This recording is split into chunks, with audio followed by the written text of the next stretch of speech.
Good morning students. मैं doctor कविता साहनी। आज हम बीएससी पार्ट 3 में थर्ड पेपर के अंतर्गत पिसिकल्चर या फिश कल्चर के बारे में पढ़ेंगे। पहले डिफरेंट टाइप्स के कल्चर्स मैंने आपको बताए हैं, जिसमें वर्मी कल्चर पढ़ा हमने, एपीकल्चर पढ़ा, लैग कल्चर, सेरीकल्चर। तो कल्चर अब आपको पता है किसी भी एनिमल को ज़्यादा मात्रा में प्राप्त करने के लिए या उसके प्रोडक्ट को ज़्यादा मात्रा में प्राप्त करने के लिए जब उसको पाला जाता है, उसका संवर्धन किया जाता है, तो यह कल्चर कहलाता है। तो फिश जैसा आपको पता है खाने के काम में ली जाती है। बहुत सी जगह इसको भोजन के रूप में बहुत से लोगों के द्वारा इसको यूज़ किया जाता है। तो ये फिश को क्योंकि भोजन के रूप में यूज़ कर रहे हैं, तो ज़्यादा से ज़्यादा इसकी डिमांड रहती है, फ़िश चाहिए होती है। तो फ़िश ज़्यादा भी चाहिए, अच्छी क्वालिटी की भी चाहिए, तो इसलिए आर्टिफिशियली इनका कल्चर किया जाता है। नेचर में तो फिशेस पाई ही जाती हैं, वाटर बॉडीज़ में पाई जाती हैं, रिवर्स में पाई जाती हैं, लेक्स में पाई जाती हैं, पॉन्ड्स में पाई जाती हैं। और फिशेस जो हैं वो फ्रेश वाटर और मरीन दोनों होती हैं, यानी स्वच्छ जल में भी पाई जाती हैं और समुद्र में भी पाई जाती हैं। तो फिशेस जो यूज़ की जाती हैं, प्रोड्यूस किया जाता है इनको फ़िश मील प्राप्त करने के लिए, फ़िश मैन्योर भी इसके प्रोडक्ट्स हैं जो होते हैं। तो जब उनका लार्ज स्केल में पालन किया जाता है तो वो फ़िश कल्चर कहलाता है। So the fish culture is the rearing and production of fishes for commercial purpose is called fish culture. अब कुछ प्रकार की फिशेस हैं जिनको कि कमर्शियल पर्पस के लिए पाला जाता है।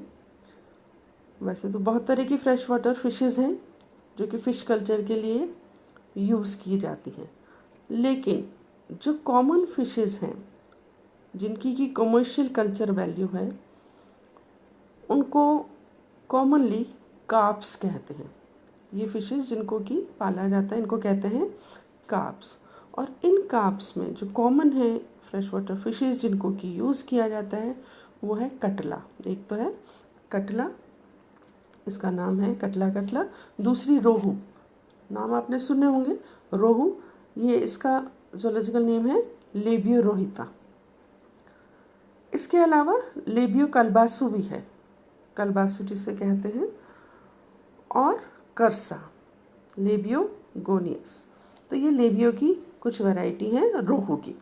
इसके अलावा जो फिश है कॉमनली वो है मृगला।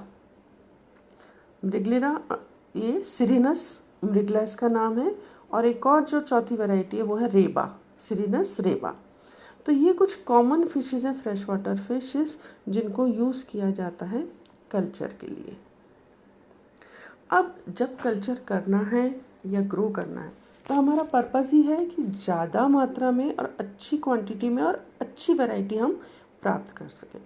तो उसके लिए हमें जिस माध्यम में, जिस मीडियम में हम कल्चर कर रहे हैं उसका भी ध्यान रखना पड़ेगा, फैसिलिटीज़ पूरी रखनी पड़ेंगी। तो फ़िश के प्रोडक्शन के लिए क्या फैसिलिटीज़ हमें चाहिए, इसके बारे में मैं आपको बता देती हूँ। पहली बात, प्रोडक्शन फैसिलिटी चाहिए जहाँ पर फ़िश प्रोड्यूस करनी है। तो फ़िश क्योंकि वाटर में ग्रो होती है तो इसको नेचुरल वाटर्स में ग्रो कर सकते हैं, और कुछ आर्टिफिशियल सिस्टम यानी आर्टिफिशियली कुछ ऐसा सिस्टम बनाया जा सकता है जिसमें कि फ़िश को ग्रो कर सकें। अब फ़िश को ग्रो करने के लिए क्योंकि हमें वाटर मीडियम तो चाहिए, तो उसके लिए पॉन्ड्स, लेक्स, रिवर्स, स्ट्रीम्स कुछ भी ले सकते हैं। और इसके अलावा इनको टैंक्स बना लिए जाएं। अगर नेचुरल वाटर बॉडी नहीं है तो टैंक में, पूल्स में कर सकते हैं, या कुछ केजेस भी होते हैं, जैसे आपने देखा होगा घरों में कई लोग करते हैं छोटे लेवल पे, वैसे प्रोडक्शन के लिए नहीं करते, पर जैसे आपने छोटे छोटे देखे हैं घरों में कंटेनर्स जिसमें कि फिशेस को रख लेते हैं, इस तरीके से केजेस जो कि या तो प्लास्टिक के बने हों, मेटल के हों, कंक्रीट या ग्लास कांच के हों, कोई भी मटेरियल हो, लेकिन जो कि पानी को, जिसमें कि हम पानी भर सकते हैं, लेकिन इस बात का ध्यान रखना होगा कि वो फिशेस के लिए टॉक्सिक ना हो, नुकसानदायक ना हो। तो इस तरह के कोई भी बॉडी लेकर, कंटेनर लेकर उसमें पानी के साथ फिश को कल्चर किया जा सकता है। इसके अलावा दूसरी इम्पॉर्टेंट बात जो ध्यान रखने की होती है वो है लैंड एंड वाटर सप्लाई।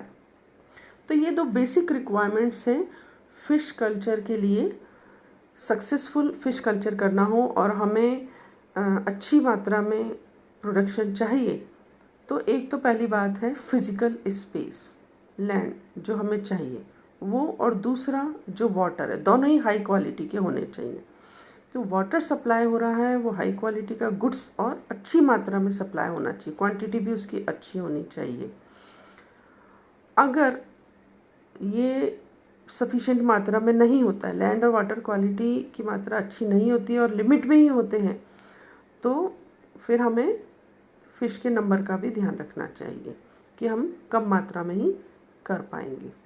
और अगर वाटर क्वालिटी अच्छी नहीं होती है तो प्रोडक्शन की रेट भी अच्छी नहीं होती है। सोर्सेज जो हैं वाटर के, ग्राउंड वाटर तो यूज़ कर ही सकते हैं हम, वेल जो कुओं का पानी होता है उसको भी यूज़ कर सकते हैं इसके लिए।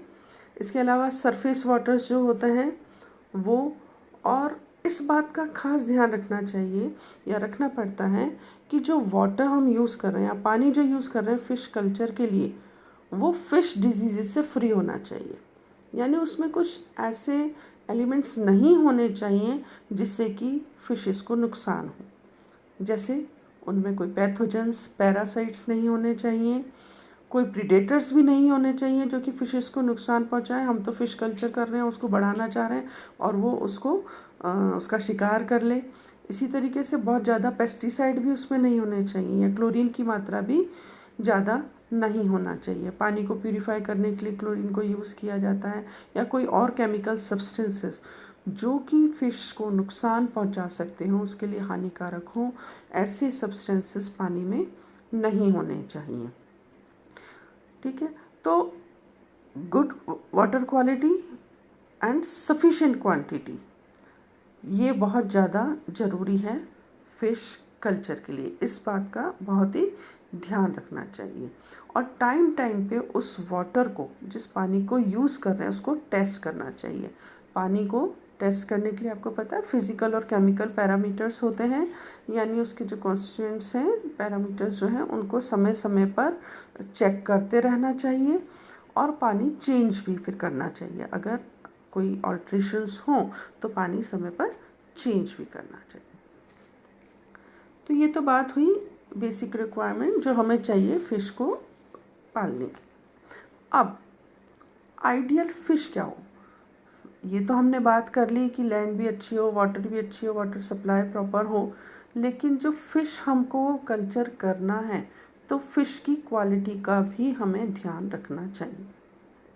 हालांकि ऐसे तो कोई भी परफेक्ट फ़िश नहीं होती फार्मिंग के लिए, लेकिन हाँ कुछ बातें हैं जिनका हम अगर ध्यान रखें तो अच्छा प्रोडक्शन किया जा सकता है। तो फ़िश में क्या क्या क्वालिटीज़ होनी चाहिए, क्या क्या चीज़ें होनी चाहिए जिनका बात ध्यान रखना चाहिए। सबसे पहली बात, फ़िश जो है वो कैप्टिविटी में ब्रीडिंग के लिए या रिप्रोडक्शन के लिए कैपेबल होनी चाहिए। जब हम उसको रेयरिंग कर रहे हैं तो हम एक तो नेचुरल एनवायरनमेंट है, वो किसी वाटर बॉडी में रह रही है, पॉन्ड में रह रही है, रिवर में रह रही है या लेक में रह रही है, और एक हमने एक एरिया बनाया है इस पर्पस के लिए, तो उसमें वो कैपेबल होनी चाहिए रिप्रोड्यूस करने के लिए। दूसरी बात, जो फ़िश हम यूज़ कर रहे हैं उसमें कैपेबिलिटी होनी चाहिए कि अंडे अच्छे देती हो, ज़्यादा मात्रा में देती हो, अच्छा नंबर वो प्रोड्यूस करती हो एग्स का और लार्वी का। इसके अलावा हम जो कर रहे हैं फ़िश का कल्चर, उसमें जो बेसिक रिक्वायरमेंट्स हैं उनका ध्यान रखें। अब अगली बात, जो फ़िश हम ले रहे हैं वो अडेप्टेबल होनी चाहिए to different types of culture system. जैसे होता है ना कि अलग अलग एनवायरनमेंट हो रहा है, या हम चेंज कर रहे हैं वाटर, या कुछ भी अगर चेंजेस हो रहे हैं कल्चर सिस्टम में, तो उसको वो अडेप्ट कर सके, उसको अपने आप को उसके अनुकूल बना सके। इसके अलावा उसमें ये भी कैपेबिलिटी होनी चाहिए, क्योंकि जब हम कल्चर करते हैं तो एक ही स्पीशीज़ का तो करते नहीं, मल्टी स्पीशीज़ फार्मिंग की जाती है, पॉलीकल्चर करते हैं। तो वो फ़िश जो हमने यूज़ करी है उसमें ये भी कैपेबिलिटी होनी चाहिए कि वो इस पॉलीकल्चर में अपने आप को फिट कर सके। यानी मल्टी स्पीशीज़ फार्मिंग कर रहे हैं, एक से ज़्यादा स्पीशीज़ की हम फार्मिंग कर रहे हैं, तो सबके साथ मिलकर रह सके। अगली बात जो ध्यान रखने की है वो ये है कि फ़िश की वो वैरायटी हमें लेनी चाहिए, या वो फ़िश लेनी चाहिए जिसकी ग्रोथ अच्छी हो, रैपिड ग्रोथ हो, तेज़ी से ग्रो करती हो और अच्छा साइज़ वो ले सके, मैक्सिमम ग्रोथ हो, मैक्सिमम साइज़ उसका हो, बड़ा साइज़। इसके अलावा क्योंकि हम जब कल्चर कर रहे हैं तो आर्टिफिशियल फूड प्रोवाइड करेंगे, नेचुरल फूड उसको नहीं होगा, तो इसके लिए भी वो अनुकूल होनी चाहिए फ़िश कि उस आर्टिफिशियल फूड को ले सके, खा सके, क्योंकि अच्छी ग्रोथ के लिए, अच्छा साइज़ लेने के लिए फूड भी प्रॉपर चाहिए। तो फ़िश में ये क्षमता होनी चाहिए कि वो उस आर्टिफिशियल फूड को खा सके। क्योंकि हम फ़िश कल्चर करें, बहुत सारी फ़िश होंगी, क्योंकि हमारा एम ये है, हमारा पर्पज़ ये है कि ज़्यादा से ज़्यादा मात्रा में फ़िश प्राप्त करना। तो उस में क्योंकि बहुत ज़्यादा नंबर है फिशेस का, तो उस क्राउड को, और या डेंसिटी जो बहुत ज़्यादा हो गई, उस कंडीशंस को, उस हालात को वो टॉलरेट कर सके फ़िश। इसके अलावा उसकी सर्वाइवल रेट जो है वो हाई हो, मतलब मॉर्टेलिटी रेट कम हो। तो सर्वाइवल रेट, जीने की क्षमता ज़्यादा हो, और मॉर्टेलिटी रेट कम हो, यानी उनकी मृत्यु कम होती हो, ज़्यादा से ज़्यादा वो जिंदा रह पाए, ऐसी वैरायटी हमें लेनी चाहिए।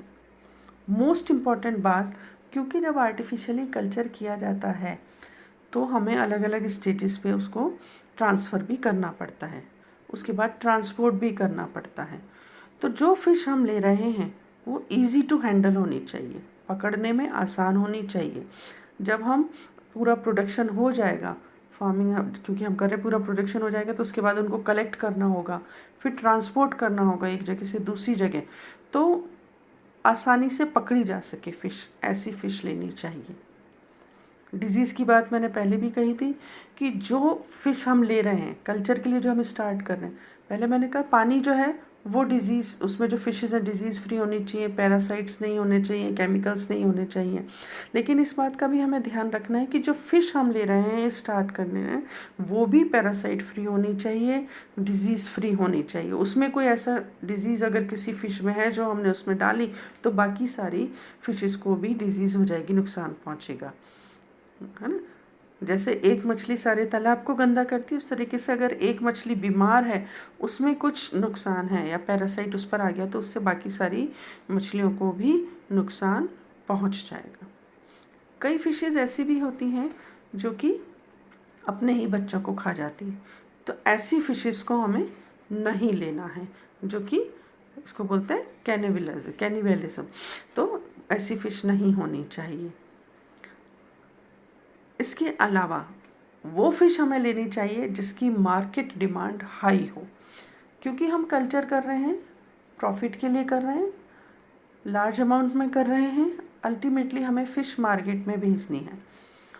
तो वो उस फ़िश का चयन करना चाहिए, या वो फ़िश लेनी चाहिए जिसकी मार्केट डिमांड अच्छी हो, मतलब ज़्यादा से ज़्यादा लोग पसंद करते हों, ख़रीदते हों खाने के लिए, तो वही फ़िश हमें लेनी चाहिए।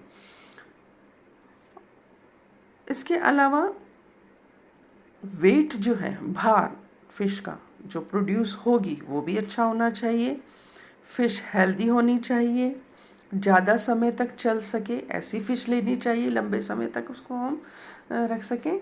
इसके अलावा वो फ़िश प्रोसेस करने में जो कि ईज़ी हो, ईज़िली उसको सारी गतिविधियों में इन्वॉल्व कर सकें।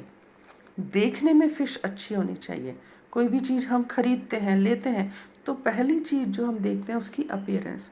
तो फ़िश अच्छी हो, हेल्दी हो, देखने में कलर उसका अच्छा हो, साइज़ अच्छा हो, वेट अच्छा हो, तो अपने आप वो अट्रैक्ट करती है। और सबसे इम्पॉर्टेंट बात, क्योंकि इसको ईटिंग पर्पस के लिए यूज़ करना है, तो उसकी क्वालिटीज़ अच्छी होनी चाहिए, टेस्ट अच्छा होना चाहिए उसका। और जो फ़िश हम यूज़ कर रहे हैं, इस बात का भी ध्यान रखना चाहिए कि जो फ़िश हम इस पर्पस के लिए यूज़ कर रहे हैं वो फाइटिंग नेचर की ना हो। कि ऐसा ना हो कि फ़िशेस जो हैं वो, क्योंकि जब अगर ग्रो करें और कोई भी क्योंकि लिमिटेड एरिया है हमारे पास, लिमिटेड एनवायरनमेंट है, तो आपस में ही फ़िशेस लड़ें, तो ऐसा नहीं होना चाहिए, क्योंकि उसमें फिर क्या होगा, उनकी आपस में लड़ने से नुकसान पहुंचेगा और वही बात है, मोर्टेलिटी रेट बढ़ जाएगी। तो इस तरीके से फ़िश कल्चर करने के लिए हमें उसकी जो बेसिक रिक्वायरमेंट यानी स्पेस, लैंड, वाटर का भी ध्यान रखना चाहिए, और जो क्वालिटी या जो फ़िश की वैरायटी जो हम यूज़ कर रहे हैं उसका भी ध्यान रखना चाहिए कि अच्छी सी अच्छी क्वालिटी हम यूज़ करें फ़िश कल्चर के लिए।